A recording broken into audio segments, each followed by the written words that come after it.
Hi student, कैसे हैं आप लोग। आशा करते हैं कि अच्छे होंगे, सब अपने घरों में होंगे। चाणक्य स्टडी पॉइंट में आप लोगों का स्वागत है। तो पिछले क्लास में हम लोग घन तथा घनमूल के बारे में जाने थे, लेकिन इसमें सिर्फ घन के बारे में हम लोग जाने थे। तो आई होप कि वो वीडियो आपको पूरा अच्छा से समझ में आ गया होगा। तो आज हम लोग घनमूल के बारे में जानेंगे। तो सबसे पहले घनमूल का परिभाषा यहाँ पर लिखा हुआ है, इसको हम लोग देखते हैं। तो घनमूल का परिभाषा यहाँ पे लिखा हुआ है क्या कि जब किसी संख्या के अभाज्य गुणनखंड में से समान तीन संख्या के समूह में से एक संख्या की प्राप्ति होती है तो उस संख्या को घन संख्या का घनमूल कहते हैं। जैसे हम लोग पढ़े थे कि जब किसी संख्या को 3 बार गुना करेंगे स्वयं के साथ तो वो घन संख्या होगा। और घनमूल में जब उसी 3 संख्या में से एक संख्या को हम लोग निकाल लेंगे तो उसी को हम लोग घनमूल कहेंगे। जैसे और हम लोग देखें 27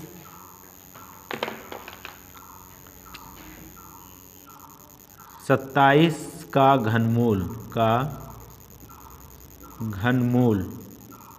तो 27 का घनमूल अगर हम लोग देखें तो यहाँ पे हो जाएगा √27 और यहाँ पे हम लोग को 3 देना पड़ेगा। मतलब अगर सिर्फ हम लोग रूट देते हैं तो वो वर्गमूल का चिन्ह हो जाएगा, और यहाँ पे 3 देंगे अगर छोटा करके तो ये घनमूल का चिन्ह होगा। जब इसका हम लोग गुणनखंड करेंगे 27 का तो 3 गुना 3 घनमूल। तो समान 3 संख्या की प्राप्ति में से एक संख्या को हम लोग निकाल लेते हैं। तो मतलब कि 27 का घनमूल अब ये 3 निकल गया। जस्ट इसका उल्टा था क्या कि जब 3 को 3 बार लगातार गुना किए तो वो घन संख्या बना था। जब उसी घन संख्या में से एक 3 को निकाल लिए तो वो फिर घनमूल बन गया। तो परिभाषा भी वही लिखा हुआ था और उसी के अनुसार यहाँ पे आप लोग का एक उदाहरण था। उसी प्रकार से अगर 64 का देखें हम लोग, 64 का घनमूल बराबर 64 का घनमूल निकालेंगे हम लोग।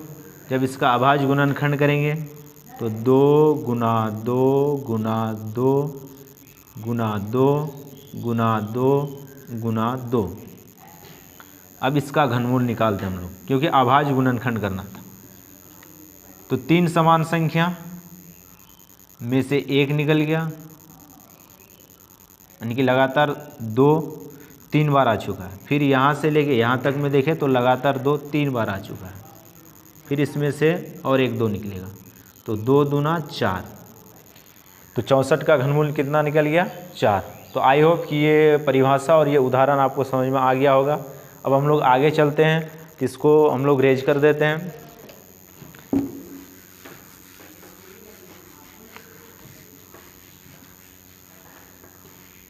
अब हम लोग आगे का पॉइंट देखते हैं कि घनमूल को कैसे ज्ञात किया जा सकता है। तो यहाँ पे अगला पॉइंट होगा घनमूल ज्ञात करना।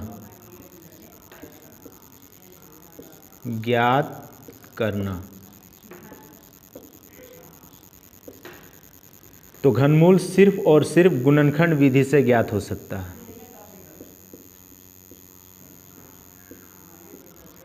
गुणनखंड विधि, इसके अलावे घनमूल ज्ञात करने का कोई गणित के माध्यम से कोई विधि नहीं है। हम लोग अनुमान विधि से भी निकाल सकते हैं, लेकिन उसमें गलत भी हो सकता है।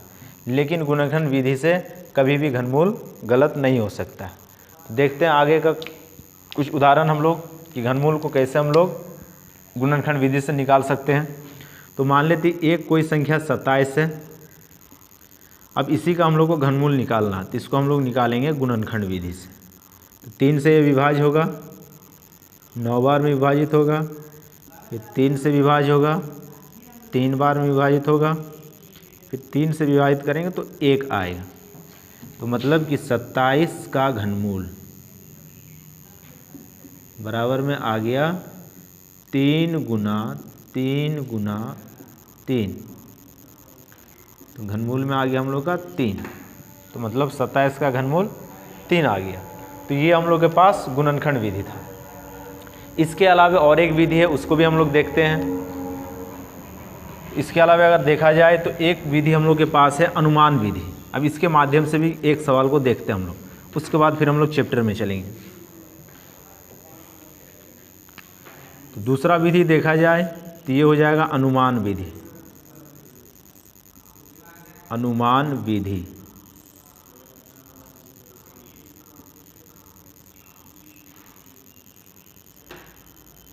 अब इसमें सवाल को हम लोग को डायरेक्ट अनुमान विधि से बनाना है, तो ये बहुत ही आसान विधि होता है। इसको एक दो बार आपको देखना होगा तो आपको क्लियर समझ में आ जाएगा। जैसे मान लेते हैं 729 एक संख्या दिया हुआ है। अब सवाल में बोला क्या कि इसका घनमूल निकालें, लेकिन शर्त क्या है कि अनुमान विधि से आपको निकालना। तो सबसे पहले इसका रूल क्या होता है कि दाएं तरफ से आपको संख्या को देखना है। दाएं तरफ से आपको 3 संख्या को लेना है, 1 2 3। उसके बाद यहाँ पे एक लकीर देना है, ठीक है। अब इसमें आपको लास्ट वाला संख्या को देखना है, क्या है, 9 है। अब कौन सी ऐसा संख्या है जिसको घन करने पर लास्ट में 9 आता है? तो ऐसा संख्या हम लोग के पास क्या था, 3 भी नहीं हो सकता है, 1 भी नहीं हो सकता। तो इस प्रकार से हम लोग देखें तो 9 ही एक ऐसा संख्या था जब उसको लगातार 3 बार गुना कर रहे थे तो लास्ट में 9 आ रहा था। तो चलिए इसी 9 को हम लोग इसी के आधार पे हम लोग एक संख्या 9 को यहाँ पे बैठा देते हैं। मतलब कि 9 को लगातार अगर 3 बार गुना करेंगे तो अंतिम में 9 आ जाए। ऐसा नहीं कि 729 अंतिम में आएगा, ऐसा नहीं बोल रहे।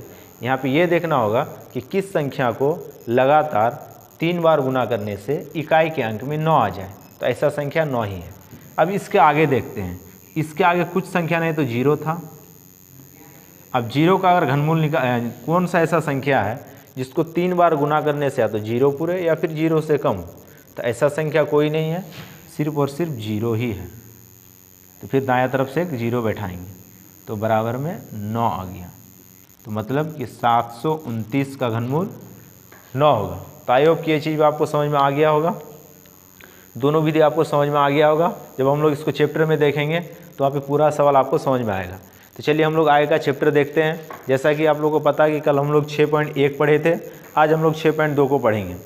तो कल हम लोग घन के बारे में पढ़े थे, आज हम लोग घनमूल के बारे में जितना भी कॉन्सेप्ट था उसको क्लियर किए। तो 6.1 में 6.2 में हम लोग पहला सवाल को देखते हैं, इसमें क्या बोलना चाह रहा है।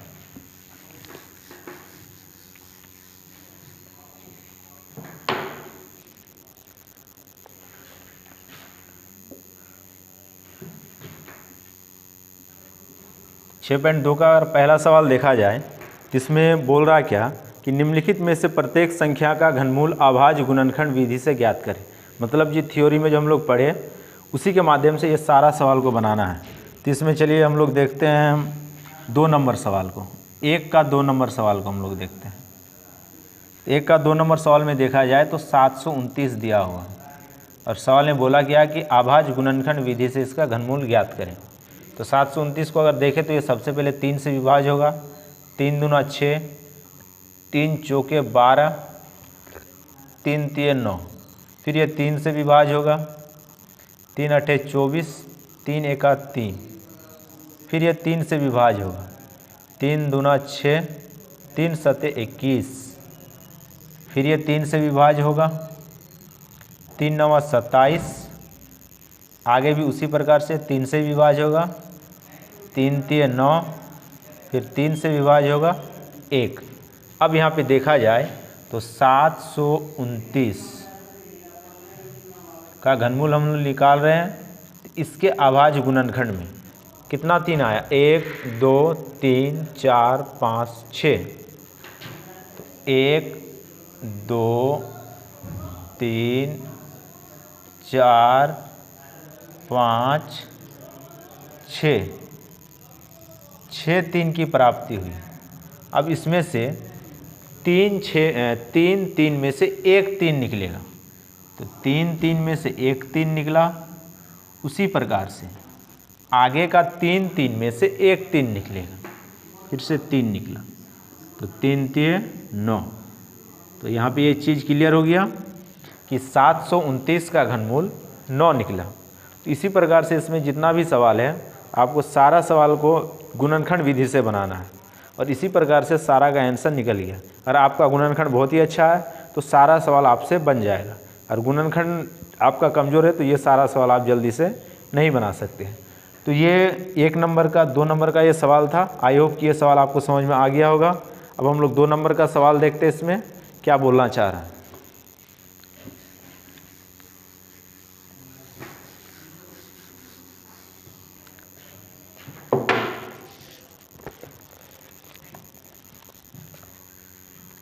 तो हम लोग 2 नंबर का सवाल देखें तो सबसे पहले यहाँ पे 2 नंबर लिखते हैं, उसके बाद सवाल को पढ़ते हैं।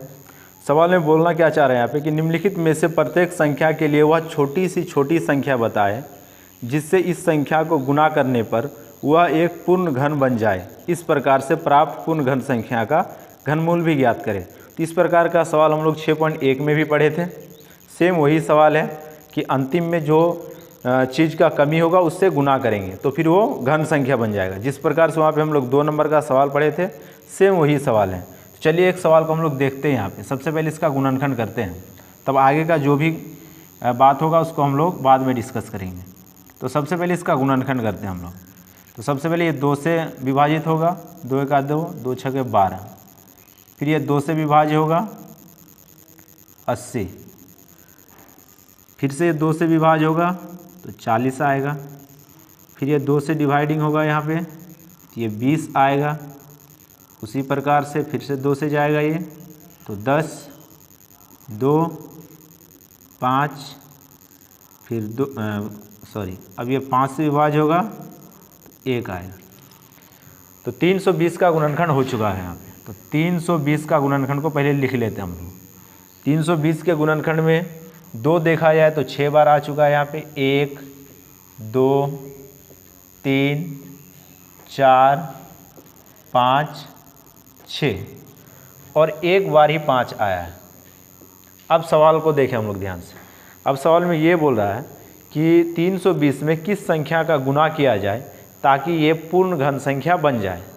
तब इस सवाल में हम लोग देखें तो 5 एक ही बार आया है, जबकि हम लोग को पता है कि कोई भी संख्या घन संख्या तभी संभव है जब उसके अभाज्य गुणनखंड में कोई भी संख्या 3 3 के समूह में आए। तो यहाँ पे 3 3 का तो 2 समूह बना रहा है, फिर यहाँ पे 3 3 का 2 समूह बना रहा है, लेकिन 5 3 3 का समूह नहीं बना रहा है। तो 5 कम से कम और 2 बार आता है इस सवाल में, तब 320 एक पूर्ण घन संख्या हो जाता। इस प्रकार का सवाल हम लोग 6.1 में ही पढ़े थे। तो मतलब कि और 2 5 का जरूरी है, मतलब कि 320 में और 2 5 का गुना करेंगे तो वो पूर्ण घन संख्या बन जाएगा। मतलब कि 5 गुना 5 बराबर 25। तो यहाँ पे लिखेंगे कि 320 को 25 से गुना करना होगा, गुना करना होगा। अब फिर सवाल में बोला क्या कि गुना करने के बाद अब आप उसका घनमूल भी ज्ञात करें। तो चलिए हम लोग 320 का घनमूल को डायरेक्ट निकाल सकते हैं। अब 320 में हम लोग 25 का गुना करेंगे सवाल के अनुसार। अब यहाँ से हम लोग डायरेक्ट घनमूल को निकालेंगे, फिर से दोबारा गुणनखंड इसका करने का जरूरी नहीं है। तो जैसे देखिए यहाँ पे 2 3 बार था तो 1 2 निकला, यहाँ पर भी 2 3 बार था तो और 1 बार 2 निकला। अब 5 यहाँ पे 1 बार और यहाँ पे 5 को 2 बार गुना किए, तो यहाँ पे 1 बार और यहाँ पे 2 बार, तो टोटल 5 भी 3 बार हो चुका है। तो और एक 5 को हम लोग यहाँ से निकाल लेंगे। तो यानी कि अब टोटल में अब हम लोग के पास जो रिजल्ट आया वही इस संख्या का घनमूल होगा। तो 2 दूना 4, 4 5 20। मतलब कि 320 में जब 25 का गुना कर दे तब उसका घनमूल 20 प्राप्त होगा। तो आई होप कि ये सवाल आपको समझ में आ गया होगा। अब हम लोग आगे चलते हैं 3 नंबर सवाल की ओर।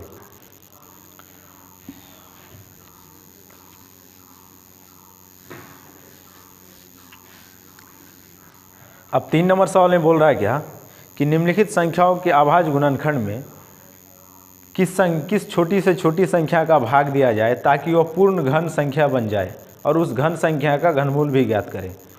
तो 6.1 में जो हम लोग 3 नंबर सवाल पढ़े थे उसी सवाल को यहाँ पे रख दिया गया है। तो वहाँ पे हम लोग को घनमूल ज्ञात करने के लिए नहीं बोला गया था, सिर्फ और सिर्फ घन संख्या बनाने के लिए बोला गया था, जबकि यहाँ पे घनमूल ज्ञात करने के लिए बोला है। तो 2 नंबर और 3 नंबर सवाल जो भी दिया हुआ ये बहुत ही आसान सवाल होता है। तो सबसे पहले ये 3 नंबर का जो 1 नंबर सवाल है उसका सर्वप्रथम हम लोग गुणनखंड करते हैं, तब आगे हम लोग देखते हैं कि क्या होता है। तो ये सबसे पहले 2 से विभाज्य होगा, 2 1 2, 2 दूना 4, 2 8 16। फिर से ये 2 से विभाज्य होगा 6 4। फिर से 2 से विभाज्य होगा 32। फिर से ये 2 से विभाज्य होगा 16। 2 से विभाज्य होगा 8, 2 से विभाज्य होगा 4, फिर से 2 से विभाज्य होगा 2, 2 से विभाज्य होगा 1। चलिए इसके गुणनखंड को पहले हम लोग लिख लेते हैं।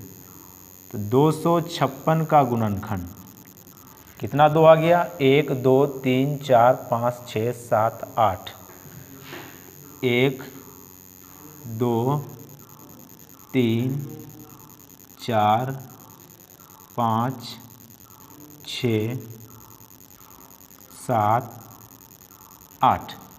256 के गुणनखंड में टोटल 8 2 आ गया है।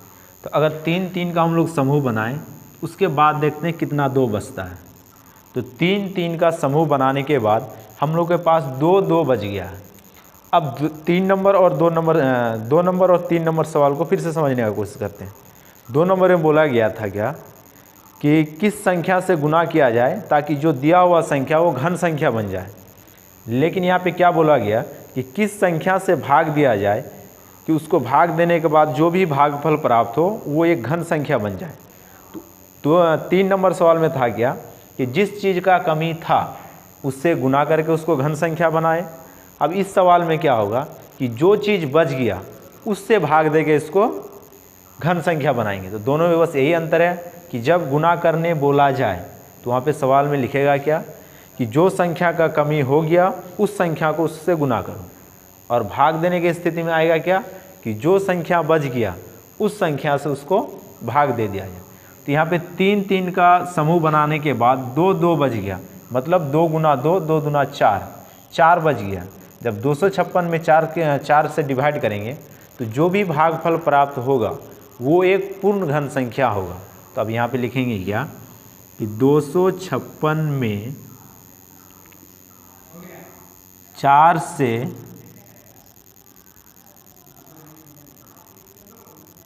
256 को लिखते हैं यहाँ पे, तब ये क्लियर सेंटेंस समझ में आएगा। 256 को 4 से विभाजित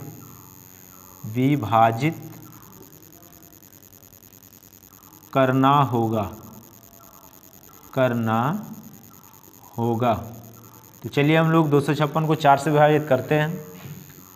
तो 256 भागा 4, जब इसको डिवाइड करेंगे तो रिजल्ट में हम लोग के पास 64 आएगा। अब इस 64 का घनमूल निकालेंगे हम लोग, क्योंकि सवाल में बोल दिया गया कि इसका आप लोग इसका घनमूल भी आप लोगों को निकालना होगा। तो सबसे पहले देखें कि 2 2 तो इसमें से निकल गया। अब जो चीज़ बचा उसी के अभाज्य गुणनखंड में से एक एक संख्या की प्राप्ति हो जाएगा। ये 2 2 तो भाग दे दिया, मतलब कि ये 2 2 2 दुना 4 256 में से समाप्त हो चुका है। अब इसमें देखते हैं 1 2 3, इस 3 2 में से 1 2 निकलेगा गुना। अब फिर आगे का स्थिति देखें तो फिर से 2 3 बार आ चुका, तो इसमें से फिर से 1 2 निकलेगा। अब आगे का कहानी तो ख़त्म है, क्योंकि इससे तो हम लोग भाग दे चुके हैं पहले। तो 2 गुना 2 2 दुना 4। तो ये हम लोग का पूरा रिजल्ट आ चुका है कि 256 का सबसे पहले अभाज्य गुणनखंड किए, उसमें से जो संख्या बचा 3 3 का समूह बनाने के बाद उसको 256 से डिवाइड किए। अब उससे जो रिजल्ट आया तब उसका घनमूल निकाले। तो यहाँ तक हम लोग को करना था इस सवाल में। तो आई होप कि 6.2 का जो 3 नंबर सवाल है ये भी आपको क्लियर समझ में आ गया होगा। तो अब इस चैप्टर का हम लोग अगला सवाल देखते हैं, 4 नंबर सवाल को। तो इसको हम लोग रेज कर देते हैं। अब आगे की ओर चलते हैं हम लोग।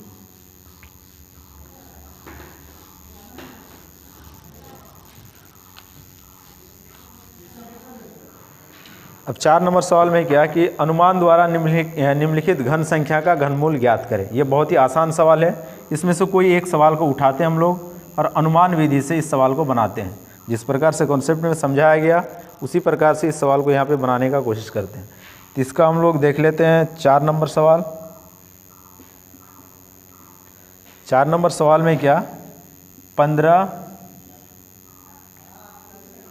74 64। अब इसको अनुमान विधि से इसका घनमूल निकालना है, आपको गुणनखंड विधि से इसको नहीं बनाना। तो कॉन्सेप्ट में बताया गया क्या कि सबसे पहले आप दायां तरफ से 3 संख्या को छोड़िए, 1 2 3।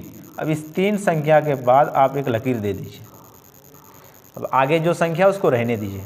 अब पीछे वाला संख्या को देखिए 464, किस संख्या को 3 बार लगातार गुना करने से अंतिम में 4 आए।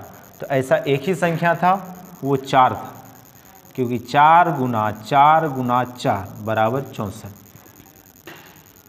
तो 4 को 4 बार गुना करें, 3 बार गुना करने से उसके अंतिम में 4 की प्राप्ति होगी, मतलब इकाई के अंक में 4 होगा। तो 4 को हम लोग लिखेंगे। अब इस 3 संख्या का घनमूल निकल चुका है। अब आगे देखते हैं हम लोग। अब आगे संख्या बचा 157। तो किस संख्या को 3 बार गुना करने से या तो 157 पुर जाए या फिर उससे कम संख्या हो, उससे ज़्यादा नहीं होना चाहिए। तो हम लोग 3 गुना 3 का अगर घन करें तो 27 होगा, 4 का घन करें तो 64 होगा, 5 का घन करें तो 125 होगा, अगर 6 का घन करें तो 216 होगा। मतलब कि 5 का घन 125, 6 का घन 216। अब यहाँ पे 157 है, तो अभी बताए क्या कि 3 बार गुना करने से या तो 157 ही पूरे या फिर उससे छोटा संख्या, उससे अधिक नहीं होना चाहिए। तो मतलब ये 6 होगा ही नहीं, तो होगा क्या तब 5। तो मतलब कि अब यहाँ पे 5 बैठेगा। तब हम लोग के पास डायरेक्ट रिजल्ट आ गया क्या कि 15, 74, 64 का घनमूल 54 होगा। यही हम लोग का आंसर होगा। ये अनुमान विधि से निकला। आई होप कि ये सवाल आपको समझ में आ गया होगा। और समझ में ना आए तो वीडियो को आप 1-2 बार रोकिए, उसके बाद इसको समझने का कोशिश कीजिए। चलिए इसी में हम लोग और एक सवाल को देखते हैं ताकि आपको क्लियर और समझ में आए। इसी 4 नंबर में अगर हम लोग 7 नंबर का सवाल देखें तो 7 नंबर में लिखा गया क्या 32,768। अब इसमें बोला गया क्या है कि अनुमान विधि से इसका घनमूल ज्ञात करें। तो फिर से दायां तरफ से 3 संख्या को छोड़ेंगे, 1, 2, 3, उसके बाद एक यहाँ पे हम लोग लाइन खींचेंगे। अब यहाँ पे 768 आ गया। अब किस संख्या को लगातार 3 बार गुना करने से अंतिम में 8 आता है, मतलब कि किस संख्या का घन करने पे अंतिम में 8 की प्राप्ति होती है। तो ऐसा संख्या हम लोग देखेंगे। तो ऐसा संख्या 2 है, 2 दूना 4, 4 दूना 8, इसके अलावा कोई संख्या नज़र नहीं आ रहा। तो मतलब ये दाएं तरफ से हम लोग 2 को बैठाएंगे। अब आगे देखते हैं, आगे 32 दिया हुआ है। अब किस संख्या को लगातार 3 बार गुना करने से या तो 32 पुर जाए या फिर उससे कम हो। तो ऐसा संख्या हम लोग देखें तो 2, जब इसका घन करेंगे तो 8 आएगा।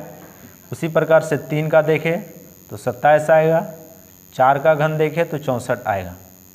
मतलब ये 8 भी नहीं हो सकता है क्योंकि 32 से बहुत छोटा है, ये 64 भी नहीं हो सकता क्योंकि ये 32 से बड़ा है।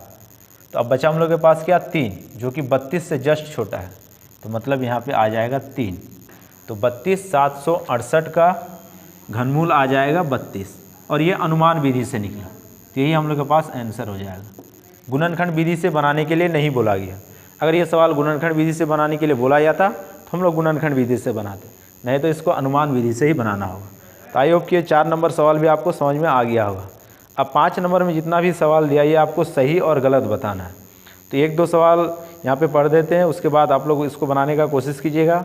तो 5 नंबर का जो क नंबर सवाल दिया, इसमें बोला गया क्या कि किसी भी विषम संख्या का घन एक सम संख्या होता है, ये असत्य है। 5 का जो क है ये असत्य है। क्यों? क्योंकि किसी भी विषम संख्या का घन हमेशा विषम संख्या ही होगा, सम संख्या कभी होगा ही नहीं। तो इसी प्रकार से टोटल सवाल को आपको पढ़ना है, उसके बाद बाकी आपका पूरा सवाल क्लियर हो जाएगा। आई होप कि ये 6.2 का जितना भी सवाल था आपको पूरा समझ में आ गया होगा। इसको आप लोग पूरा बनाएं और व्हाट्सएप ग्रुप में डालें। उसमें से जो सवाल आपका नहीं बनेगा आप उस सवाल को पूछ सकते हैं। तो आज का क्लास को यहीं पे समाप्त करते हैं। धन्यवाद।